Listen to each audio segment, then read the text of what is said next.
বলা হয় 1492 সালে খ্রিস্টানরা স্পেন অবরোধ করে। তারা মুসলিমদেরকে আত্মসমর্পণ করতে দেয়। মুসলমানরা তখন শর্ত দেয় তারা আত্মসমর্পণ করবে। খ্রিস্টানরা তখন বলে যে মসজিদে আত্মসমর্পণ করলে তাদেরকে কোনো শাস্তি দেওয়া হবে না।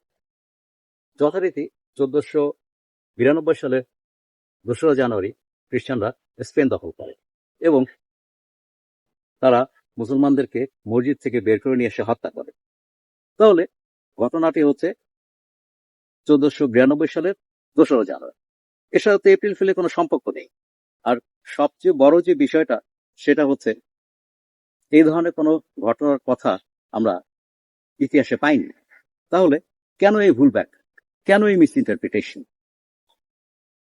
আপনাদের কাছে প্রশ্ন। অর্থাৎ যে ঘটনাটাকে বলা হয় এপ্রিল ফুলের ঘটনা হিসেবে, ইতিহাসে এই ধরনের কোনো ঘটনাই নেই। দ্বিতীয়ত, খ্রিস্টানরা স্পেন জয় করেছিল 1492 সালের 2রা জানুয়ারি, আর এটার সাথে সংযোগ করা হয়েছে 1 এপ্রিল। আপনারাই যাচ করুন।